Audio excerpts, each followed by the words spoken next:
Bharatiya Janata party के राष्ट्रीय संगठन मंत्री आदरणीय श्री रामलाल जी, हमारे दिल्ली प्रदेश भारतीय जनता पार्टी के प्रभारी और भारतीय जनता पार्टी के राष्ट्रीय उपाध्यक्ष आदरणीय श्री प्रभात झा जी, राज्यसभा में सांसद और दिल्ली प्रदेश भारतीय जनता पार्टी के पूर्व अध्यक्ष भाई श्रीमान विजय गोयल जी, हमारे पार्टी के दिल्ली प्रदेश के पूर्व अध्यक्ष आदरणीय श्री मांगेराम गर्ग जी,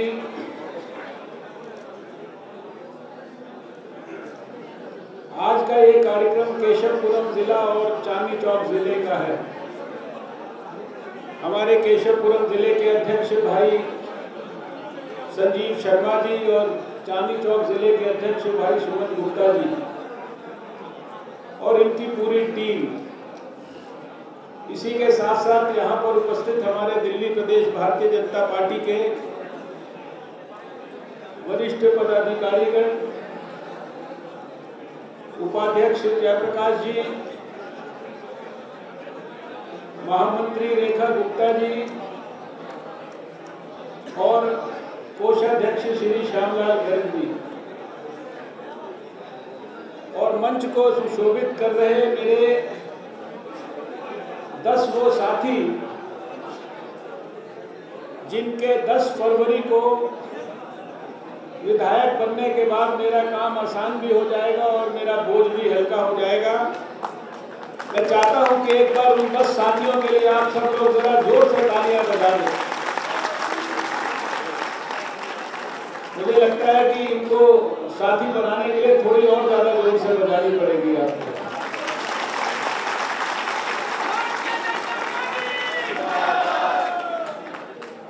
ये सुमन गुप्ता जी का क्षेत्र है, इनके बारे में मुझे कुछ कहने की जरूरत नहीं है। ये कई बार जिला अध्यक्ष रहे हैं।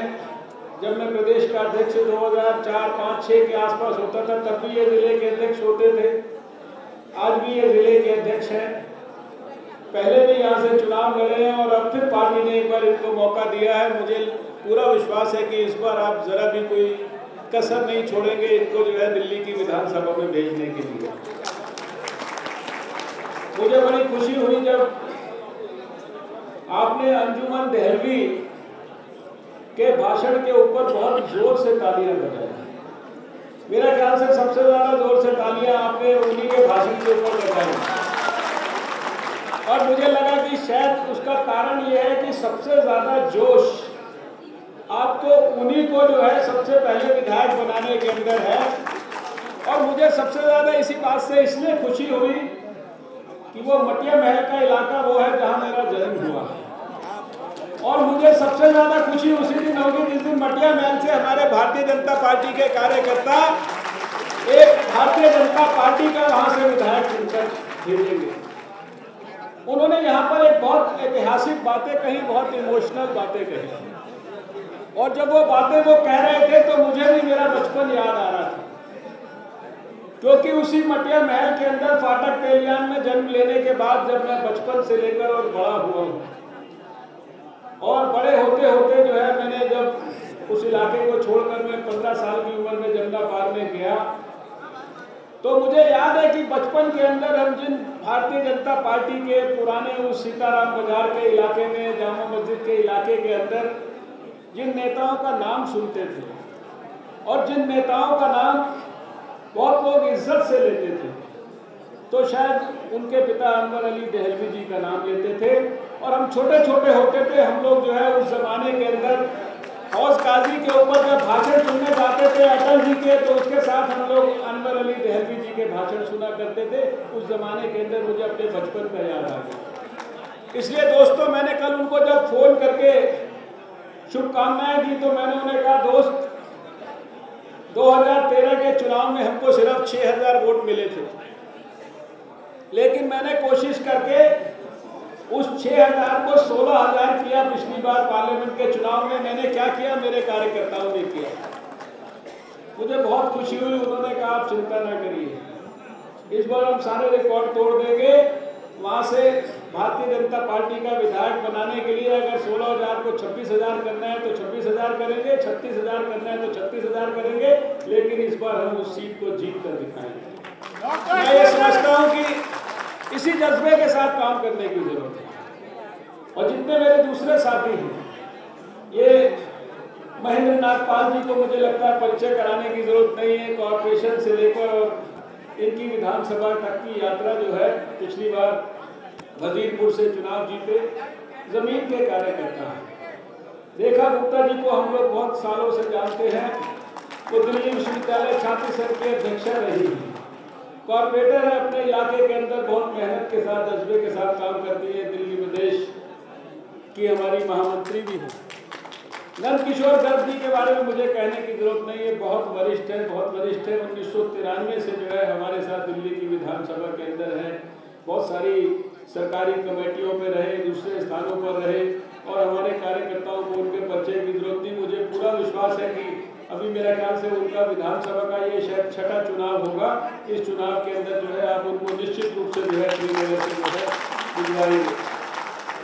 भाई हमारे मॉडल टाउन से विवेक गर्ग, ये तो वो है, देखने में ये छुट्टे मुट्टे लगते हैं, आपको ऐसे लगता होगा ये नया सा छोटा सा आदमी कहाँ से आ गया, लेकिन ये वही छोटा सा आदमी है जिसने आरटीआई लगा कर जो पूरी यूपीए की सरकार के अंदर डॉक्टर मनमोहन सिंह से लेकर और कोई ऐसा यूपीए सरकार का मंत्री नहीं था जिसकी की नाक में दम नहीं कर दिए, और जिसके खुलासे इन्होंने जो है भ्रष्टाचार के सारे देश के सामने नहीं करवाए।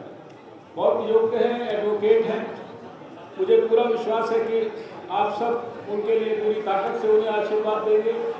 फिर हमारे श्यामलाल मोरवाल जी जो है, उनको भी आपने सुना, इनके सामने भी बड़ी चुनौती है। इनके सामने क्या है, आपके सामने बड़ी चुनौती है, क्योंकि इन्होंने बल्ली मारान की सीट जीतनी है, जिस सीट के ऊपर कांग्रेस का जो विधायक है वो पिछली 5 बार से चुनाव जीता है।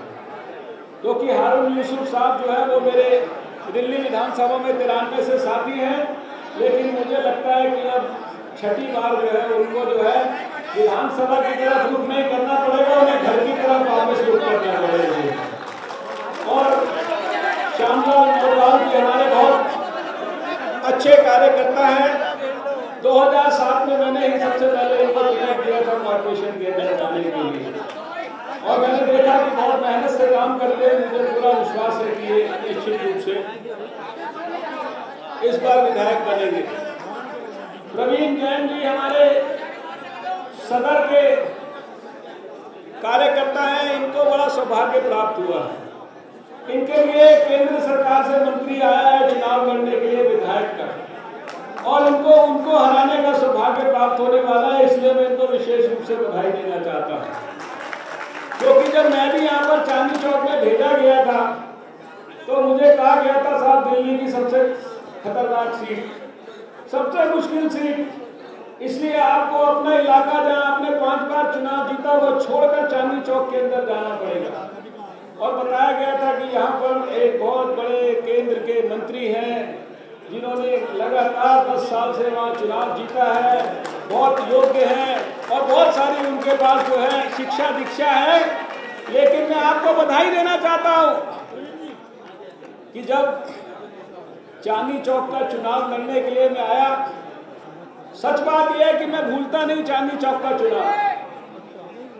मैं इसलिए नहीं भूलता कि चैलेंज बहुत बड़ा था। पार्टी ने ये कह के भेजा था सबसे मुश्किल सीट है, सबसे खतरनाक सीट है, यहाँ पर अच्छे लोग जो है आकर शहीद हो जाते हैं। और दोनों पार्टियों ने अपने सबसे मजबूत उम्मीदवारों को यहाँ पर उतार के रखा हुआ था, आपने सबने देखा। लेकिन आपने सबने ये भी देखा कि डॉक्टर हर्षवर्धन ने आकर कोई मेहनत नहीं की। मैं तो हंसते खेलते आया, हंसते खेलते जो है यहाँ से संसद में चला गया। सारी की सारी ताकत और मेहनत आपने की, और मैं समझता हूँ कि मैं आपको हृदय से बधाई देता हूँ। और मैंने आपकी योग्यता और क्षमता को उसी समय परखा है। चांदनी चौक के अंदर, केशवपुरम जिले के अंदर जो हमारे कार्यकर्ता हैं, इनकी जो योग्यता है, इनकी जो क्षमता है, इनकी जो ईमानदारी है, इनके अंदर जो पार्टी के लिए काम करने का जज्बा है, उस सबको मैंने स्वयं अनुभूति किया है। यूँ तो प्रदेश अध्यक्ष होने के नाते भी मैंने आपको कई बार नज़दीक से देखा, समझा, पता नहीं कितने आंदोलन हम लोगों ने साथ साथ किए, लेकिन बहुत बारीकी से यहाँ के कार्यकर्ताओं को देखने का, उनकी योग्यता को और उनकी मेहनत को और उनकी ईमानदारी को परखने का मौका, मैं सच बता रहा हूँ, मैं सोता तो ज़रूर 2-3 घंटे था, लेकिन मुझे कोई टेंशन नहीं थी चांदनी चौक के अंदर, क्योंकि जहाँ जाता था देखता था कि मेरे बिना कुछ कहे जो है इतना ज़्यादा मेहनत कर रहे कार्यकर्ता, आप जिधर कहते थे मैं उधर चल देता था। और इसीलिए मैंने कहा कि ये जो प्रवीण जैन साहब हैं, इनको भी सौभाग्य प्राप्त हुआ है कि एक इनके लिए भी जो है केंद्र से एक मंत्री जो है यहाँ पर एक्सपोर्ट करके जो है दिल्ली के अंदर सदर बाजार में विधायक बनाकर भेजा गया है, तो इनको उनको हराने का सौभाग्य प्राप्त होगा, इसलिए मैं इनको भाग्यशाली मानता हूँ। 10 हो गए भाई, कोई रह गया? अच्छा, ये अभी एक हमारे और साथी हैं, वो अभी शायद स्क्रूटनी में है, अभी वो आ जाएंगे तो उनका भी हम परिचय कराएंगे। डॉक्टर वत्स जो है वो भी हमारे साथ दिल्ली की विधानसभा में सदस्य रहे और भले ही वो कांग्रेस पार्टी के सदस्य थे, लेकिन उनकी मैंने एक विशेषता देखी। आप में से शायद सब लोगों को याद होगा कि जब CAG की रिपोर्ट आई थी, वो पब्लिक अकाउंट्स कमेटी के चेयरमैन थे, कांग्रेस पार्टी के थे, पब्लिक अकाउंट्स कमेटी के चेयरमैन थे। लेकिन सबसे पहले ये मीडिया के लोग जानते हैं कि शीला दीक्षित की सरकार ने उस पब्लिक अकाउंट्स कमेटी में जो बिजली के निजीकरण में किया गया घोटाला है, उसका जो विस्तार से उल्लेख था, उस पब्लिक अकाउंट्स कमेटी की रिपोर्ट का जब विश्लेषण करके जब उन्होंने PSC की रिपोर्ट दी थी, जो उसकी जो हमारी भारत सरकार की, तो उस पब्लिक अकाउंट्स कमेटी की रिपोर्ट में उन हमारे प्रत्याशी ने, जो उस समय कांग्रेस के प्रत्याशी होते थे, कांग्रेस के MLA होते थे, उन्होंने कहा कि शायद इससे बड़ा कोई घोटाला बिजली के निजीकरण में नहीं हो सकता, उस बिजली के निजीकरण के घोटाले की CBI से जांच होनी चाहिए। ये जज्बा और ये हिम्मत कांग्रेस के अंदर होकर, कांग्रेस के एक विधायक के द्वारा अगर किसी के अंदर था, तो उन्होंने सबसे पहले शीला दीक्षित जी की सरकार के खिलाफ आवाज़ उठाई थी। आज वो हमारी पार्टी में है, तो मुझे पूरा विश्वास है कि ये जो 10 लोगों की हमारी टीम है, आप सबकी योग्यता, आप सबकी मेहनत, आप सबकी ईमानदारी और आप सबकी क्षमता के बल पर इस बार जो थोड़ा सा पिछली बार 9 आउट ऑफ 10 आपने पार्लियामेंट में किया था, वो 9 आउट ऑफ 10 की जगह 10 आउट ऑफ 10 आपने करना है। इस जज्बे को यहाँ से लेकर जाइएगा। और यहाँ जो लोग हैं दोस्तों, ये लोग बूथ के अध्यक्ष हैं। मैं केवल आपको एक ही बात कहना चाहता हूँ, क्योंकि ये जो मीटिंग बुलाई गई है बूथ के अध्यक्षों की बुलाई गई है, आपसे कुछ उम्मीद है इसलिए आपसे बुलाई गई है। आपके लिए कोई दिमाग में पार्टी के योजना है कि आपको कुछ करना है, इसलिए ये मीटिंग बुलाई गई है। मुझे अपने इलाके के अंदर 5 चुनाव लड़ने का मौका मिला। बहुत मामूली से खर्चे पे मैं वो 5 चुनाव लड़ता था कार्यकर्ताओं की बल पर, लेकिन एक ही फर्क होता था जो शायद बाकी जगह से मुझे लगता है कि हम करते थे, कि हमारे जो बूथ के अध्यक्ष हैं वो अपने बूथ के सभी कार्यकर्ताओं के बीच में काम को इतने अच्छी तरीके से बांट देते थे कि हर कार्यकर्ता, चाहे वो छोटा है चाहे बड़ा है, उसके माथे के ऊपर लिखा होता था कि भाई तुम्हारे ये 10 परिवार हैं, तुम्हारे ये 12 परिवार हैं, तुम्हारे ये 15 परिवार हैं। उसकी जेब में पर्ची होती थी, उस पर्ची के ऊपर उनके नाम होते थे, और उसकी जेब के अंदर छोटी डायरी के अंदर उन परिवारों के हर सदस्य का मोबाइल नंबर होता था। और उसके अलावा वो सिर्फ उन लोगों के दुख सुख में शामिल होना, चुनाव के समय उनको सिर्फ याद करना, उनको ध्यान दिलाना कि भाई साहब सुबह 7 बजे 8 बजे जाकर वोट डाल दीजिएगा। और अधिकांश हमारे कार्यकर्ता 9 बजे तक अपना काम खत्म करके दूसरे कार्यकर्ता को कहते थे, भाई मेरा काम खत्म हो गया, मेरे 12 परिवार का काम, तुझे मेरी कोई हेल्प की जरूरत है तो ले लो। और मैं ये समझता हूँ कि जो आदरणीय अमित शाह जी के नेतृत्व में, प्रभात झा जी के और हमारे माननीय रामलाल जी के नेतृत्व में, मार्गदर्शन में जो हमारी योजना बनाई गई है, 15 प्रमुखों की योजना बनाई गई है, उस पन्ना प्रमुखों की योजना का अभिप्राय भी यही है कि हर एक व्यक्ति को, हर एक कार्यकर्ता को हमने एक पन्ना दिया। इसका मतलब उसको हमने बता दिया कि यही है तुम्हारे 15 परिवार, यही है तुम्हारे 20 परिवार, यही है तुम्हारे 20 वोटर, 25 वोटर। इसके ऊपर जो है, जैसे अर्जुन के लिए था ना मछली की आंख, आपके लिए भी वही होना चाहिए। इधर उधर कुछ देखने की जरूरत नहीं। और जिस दिन हमने सबने अपना काम आपस में बांट लिया, तो मैं आपको विश्वास के साथ कहता हूं, आपकी टेंशन कम हो जाएगी। यानी कि टेंशन आपकी रह जाएगी 1/10, आपकी एफिशिएंसी बढ़ जाएगी 10 गुना ज़्यादा, और आपके बूथ का रिजल्ट बढ़िया हो जाएगा 25 गुना ज़्यादा। यानी कोई ऐसा बूथ बचेगा नहीं जहाँ की आप, कोई दिल्ली में ऐसा बूथ नहीं है, मैं आपको विश्वास के साथ कह सकता हूँ, कि जिस बूथ के अंदर भारतीय जनता पार्टी को जिताने की योग्यता और क्षमता ना हो। हर बूथ के ऊपर भारतीय जनता पार्टी जीत सकती है। हमारे अंदर जीतने का जज्बा होना चाहिए, जीतने की रणनीति होनी चाहिए, जीतने की योजना होनी चाहिए। इसलिए आज की इस बैठक में यहाँ से आप सब लोग ये काम अपने जिम्मे लेकर जाइए कि सारे लोग मिलकर सारा काम नहीं करेंगे। यही हमारी समस्या है। बूथ पे जाओ, जब चुनाव हो रहा होता है तो खूब सारी भीड़ लगी होती है, सारे लोग उत्साहित होते हैं, सारे लोग मिलकर सारा काम कर रहे होते हैं। लेकिन एक कार्यकर्ता से पूछो, भाई तुम स्पेसिफिक में क्या कर रहे हो, तुम्हारे को स्पेसिफिक क्या ड्यूटी है, तो कई बार हमारे को बताने के लिए कुछ नहीं होता। और जब शाम को 5 बजे हम मिलते हैं तो हम देखते हैं कि एक परिवार तो ऐसा है जिसमें 4 लोग चक्कर लगाए, और 10 परिवार ऐसे हैं जिसमें एक भी कार्यकर्ता नहीं गया है। वो क्यों होता है? वो इसलिए होता है क्योंकि हमने हमारा काम कभी बांटा नहीं। इसलिए आज जाने के बाद आप सबसे मेरा अनुरोध है कि रात से पहले पहले अपने पोलिंग बूथ के सारे कार्यकर्ताओं को बुलाइए। अपने कार्यकर्ताओं के अलावा और भी जो हमारे सहयोगी और भी जो हमारे सिंपैथाइजर हैं उनको बुलाइए, और केवल एक छोटी सी चाय पार्टी कर दीजिए। एक प्याली चाय और एक बिस्कुट मैरी का। मैरी वाले बिस्कुट में कम कैलोरी होती है, इसलिए मैं मैरी वाला बोल रहा हूँ। ज़्यादा कैलोरी वाला खाओगे तो इस समय जो है चुनाव के समय दिक्कत हो। एक बिस्कुट और एक चाय का प्याला, ये सबको पिलाइए। वोटर्स लिस्ट सामने रखिए। उस वोटर्स लिस्ट के अंदर कौन से इम्पोर्टेंट लोग हैं उनकी बात करिए, कौन से उसके अंदर एनजीओ हैं, कौन से गुरुद्वारे वाले हैं, कौन से मंदिर वाले हैं, उन सब के बारे में लिस्ट बनाइए। और अगले 15 दिन के अंदर, और आप अगर काम बांट ले जैसा मैंने कहा है, तो आपको सुनकर आश्चर्य होगा कि आपके पास जो अच्छे कार्यकर्ता हैं उसमें हर कार्यकर्ता के जिम्मे एक दिन में एक परिवार को संपर्क करने का काम होगा। अब आप मुझे बता दो कि 24 घंटे में अगर एक परिवार को ही खाली संपर्क करने की जिम्मेदारी हो काम बांटकर, तो ये बहुत बड़ा काम है। लेकिन ये अगर काम ना बांटें तो सारे लोग यहाँ से बोझा लेकर जाएंगे कि डॉक्टर हर्षवर्धन ने कहा है कि 10 के 10 को जिताओ, सबके सिर पर बोझा चढ़ा रहेगा। लेकिन रात में अगर सबने चाय पार्टी कर ली तो बोझा आज रात को ही खत्म हो जाएगा।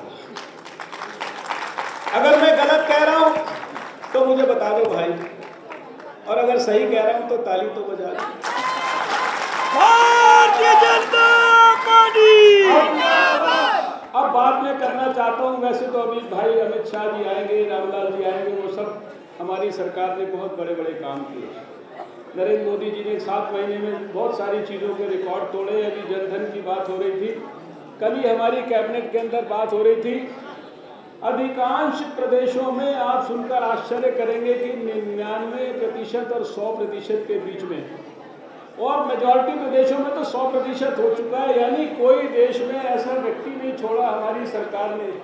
अभी कितने दिन हुए, 15 अगस्त को अनाउंसमेंट हुआ था, बात हुई थी कि 26 जनवरी तक 7 करोड़ लोगों के खाते खोले जाएंगे, और कल रात को कैबिनेट के अंदर रिपोर्ट दी गई कि अभी 26 जनवरी आई नहीं है, 11 करोड़ लोगों के खाते खुल चुके हैं। 24 करोड़ लोगों के घर घर तक सर्वे करना था, 21 करोड़ लोगों के घर घर तक सर्वे हो गया, और उसके अंदर सारे परिवारों को इन्वॉल्व कर दिया गया। मैं समझता हूँ ऐसा रिकॉर्ड काम कभी आज तक नहीं हुआ होगा। ऐसी बहुत सारी योजनाएं हैं। आजकल जब मैं अमित शाह जी को सुनता हूँ तो वो उनके बारे में बहुत विस्तार से जो है चर्चा करते हैं। मैं उनकी अभी आपसे यहाँ चर्चा इसलिए नहीं कर रहा क्योंकि उनको उसके बारे में चर्चा करनी है। मैं आपसे अभी 2 मिनट के लिए सिर्फ आपके इस चांदनी चौक पार्लियामेंट्री सीट की थोड़ी सी बात कर लेता हूँ, क्योंकि आपको किसी को भी चांदनी चौक पार्लियामेंट्री सीट के अंदर अगर लोगों के पास जाना है तो मुंह लटकाकर नहीं जाने की जरूरत है। आप ऐसे सर ऊंचा करके जा सकते हो केवल चांदनी चौक सीट के ऊपर जो हम लोगों ने इतने दिन के अंदर काम शुरू किए उसके बारे में। जब मैंने आपके साथ चुनाव लड़ा और चुनाव लड़ने के बाद मैंने आपके हाव भाव देखे और मैंने जनता के हाव भाव देखे, तो आप विश्वास मानिएगा कि रिजल्ट आने से पहले मुझे विश्वास हो गया था कि आपने अपना काम कर दिया है। और रिजल्ट आने से पहले मैंने दिल्ली के उपराज्यपाल महोदय से शाहजहानाबाद डेवलपमेंट प्रोजेक्ट के बारे में बातचीत और उसके बारे में जो है योजना के ऊपर चर्चा शुरू कर दी। और लगातार पिछले 7 महीने में खाली उनके साथ मीटिंग्स नहीं की। ये चांदनी चौक के कार्यकर्ता जानते हैं कि शाहजहानाबाद डेवलपमेंट का प्रोजेक्ट जिस पर पिछले केंद्रीय मंत्री महोदय ने 10 साल के अंदर पता नहीं कितनी बार यहाँ पर आकर पत्थर लगाए, फाउंडेशन स्टोन लगाए। मैंने कोई फाउंडेशन स्टोन ना लगाया है, ना मेरी लगाने की कोई इच्छा है, लेकिन 7 महीने के अंदर यहाँ पर शाहजहानाबाद डेवलपमेंट का प्रोजेक्ट कितनी तेजी से आगे बढ़ गया है ये आप सब लोग देख रहे हो। प्रत्यक्ष को किसी प्रमाण की जरूरत नहीं। अभी ये जो सामने आपके सड़क है, 1-2 साल के अंदर आप देखोगे इसके ऊपर ट्राम चलेगी। ऐसी ट्राम चलेगी जो यहाँ से घूमते हुए लाल किले से, चांदनी चौक से पूरा घूमते हुए और फतेहपुरी से होते हुए और आगे नया बाजार से होते हुए पूरी घूमेगी। ऐसी 6 ट्राम एक समय में चलेंगी। एक ट्राम के ऊपर 300 सवारियां सवार होंगी और इस तरह से एक समय में 1800 यात्री 3 ट्राम ऐसे करके क्लॉकवाइज और 3 ट्राम जो है वो एंटी क्लॉकवाइज चल रही होगी। चांदनी चौक का इलाका बिल्कुल जैसे लंदन के अंदर इस तरह के पेडेस्ट्रियन इलाके होते हैं, यहाँ दूसरी चीज़ों की जरूरत नहीं पड़ती। 1800 लोग एक बार में ट्रेवल कर रहे होंगे और इसी तरह से जामा मस्जिद के लिए। ये इतना विस्तृत प्रोजेक्ट है। और इसके बाद चांदनी चौक जो हमारे इस क्षेत्र की इतनी बड़ी विरासत है उसके बारे में मुझे कहने की जरूरत नहीं। विजय गोयल जी बहुत सालों से उसका बखान करते हैं कि यहाँ पर गौरी शंकर का मंदिर भी है, यहाँ पर लाल किला भी है, यहाँ पर जामा मस्जिद भी है, यहाँ पर फतेहपुरी की मस्जिद भी है, यहाँ पर हमारा गुरु तेग बहादुर जी का शीशगंज गुरुद्वारा भी है, यहाँ पता नहीं क्या क्या है। कौन सा लाल मंदिर भी है, जैन मंदिर भी है और हमारे सारी चीज़ें हैं, बहुत सारी चीज़ें हैं। मैं उसके बाद चर्च भी है, सब कुछ है। तो ये बहुत प्रतिष्ठित स्थान है। ये देश का और ज़्यादा श्रेष्ठतम प्रतिष्ठित स्थान बनने में इसको कोई देरी नहीं है। जो लोग रानी झांसी रोड के ऊपर फ्लाईओवर के नज़दीक रहते हैं, मुझे ज़रा बता दो कितने सालों से वो फ्लाईओवर का काम रुका हुआ था? क्या इससे पहले यहाँ पर मंत्री नहीं थे? क्या इससे पहले यहाँ पर शीला दीक्षित की सरकार नहीं थी? क्या इससे पहले 10 साल से जो है यहाँ पर केंद्र में सरकार नहीं थी? इतने सारे लोगों के रहते हुए भी दिल्ली के अंदर 15 साल की मुख्यमंत्री और वो जो प्रोजेक्ट है वो कितने सालों से रुका हुआ था? अभी 6-7 महीने हुए हैं, इसके बीच में काम सारा का सारा शुरू हो गया। पिछले दिनों दौरा किया था, जो कार्यकर्ता मेरे साथ थे वो जानते हैं। और जो किशनगंज के ऊपर RUT है वो कितने सालों से रुका हुआ था? कहते थे साहब इसमें कोई मंदिर आ रहा है, कोई इसमें मजार आ रहा है। इसी 6 महीने के अंदर मंदिरों के लिए दूसरा स्थान दिलाकर 5 में से 4 मंदिरों को हम लोगों ने मॉडल टाउन में स्थान दिलाकर उनको शिफ्ट करा दिया और जो है वो सारा का सारा प्रोजेक्ट आगे बढ़ गया। जो सदर बाजार में लोग रहते हैं, पहाड़गंज में लोग रहते हैं, 100 साल से ऊपर पुरानी आपकी प्रॉब्लम लीज के ऊपर थे। सरकारें बहुत आई, लेकिन हमारी नरेंद्र मोदी जी की सरकार आई, वेंकैया जी अर्बन डेवलपमेंट मिनिस्टर बने, उनके हम लोगों ने पीछे पढ़ के उसको सारे सदर बाजार पहाड़गंज के इलाके को और कई लाख लोगों के उस सारी प्रॉपर्टीज को जो है फ्री होल्ड करा दिया। इतना बड़ा ऐतिहासिक काम ये सारी इसी 6 महीने की बातें कर रहा हूँ।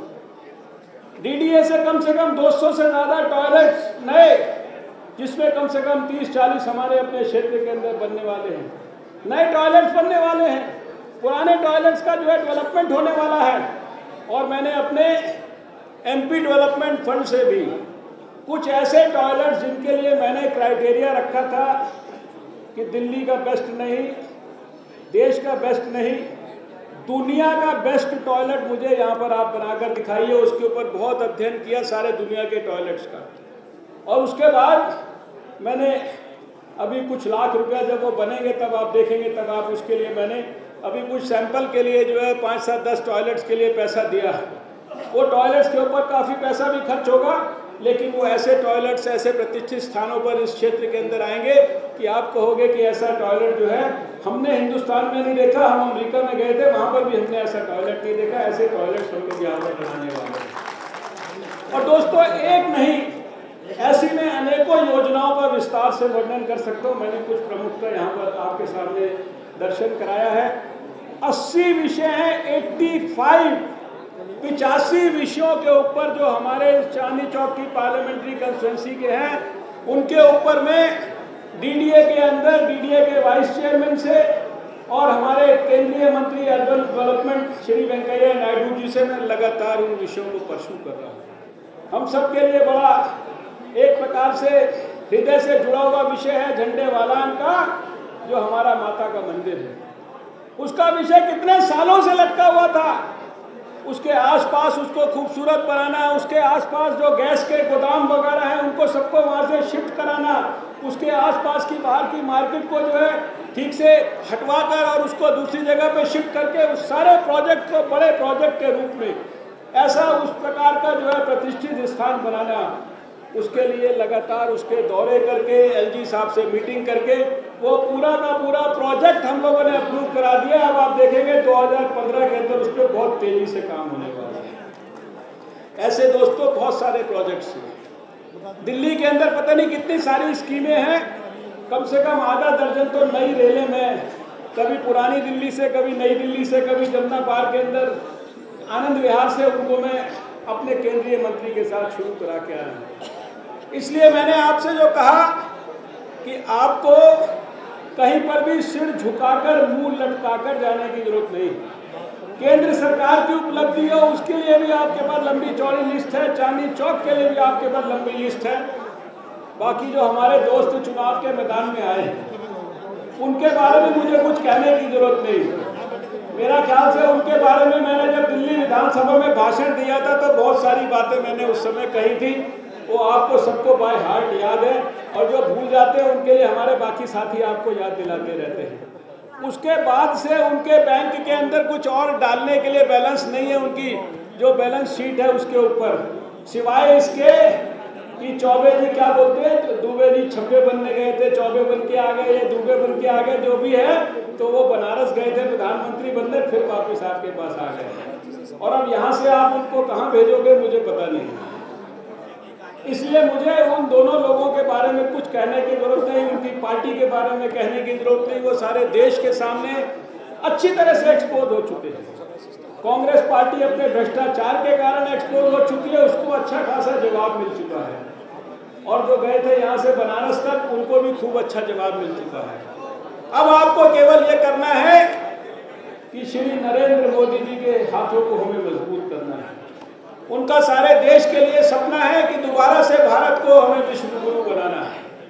उनका दिल्ली के लिए सपना है कि दिल्ली को देश का बेहतरीन ऐसा शहर बनाना है जिसको हम दुनिया की सर्वश्रेष्ठ सबसे सुंदर राजधानी कह सकें। ये काम कैसे होगा? ये काम वैसे तो नहीं होगा कि धरने प्रदर्शन करने वाले यहाँ पर आकर सेक्रेटरिएट में बैठ जाएंगे तो ये काम हो सकता है। ये काम तभी होगा जब दिल्ली के अंदर ईमानदार समर्पित लोगों की सरकार होगी, जिनके लिए जीवन के अंदर राष्ट्र धर्म का जज्बा सबसे बड़ा जज्बा है, देश के लिए मरने मिटने का जज्बा वो सबसे बड़ा जज्बा है। और वो काम केवल भारतीय जनता पार्टी की सरकार दिल्ली में बनने के लिए, तभी बनने के बाद ही हो सकता है। और उस सरकार को बनने के लिए दोस्तों एक एक सीट का महत्व है। आपने 2013 में देखा ना, अगर 6000 वोट और हमको पड़े होते पूरी दिल्ली के अंदर तो शायद 8-10 सीटें हमारी और होती। 8-10 सीटें, कोई हमारा साथी 300 वोट से हार गया, कोई 700 वोट से हार गया, कोई 1000-1200 से हार गया, कोई 1600-1700 से हार गया, कोई 2300 से हार गया। इन सारों को जोड़ो तो 6-7 हज़ार से ज़्यादा नहीं आएगा। लेकिन अब आप इसको अंदाज़ा लगाओ कि 12,000 पोलिंग बूथ और 6,000 वोट, यानी दो पोलिंग बूथ पर मिलाकर अगर एक वोट और पड़ा होता तो दिल्ली में भारतीय जनता पार्टी की सरकार होती।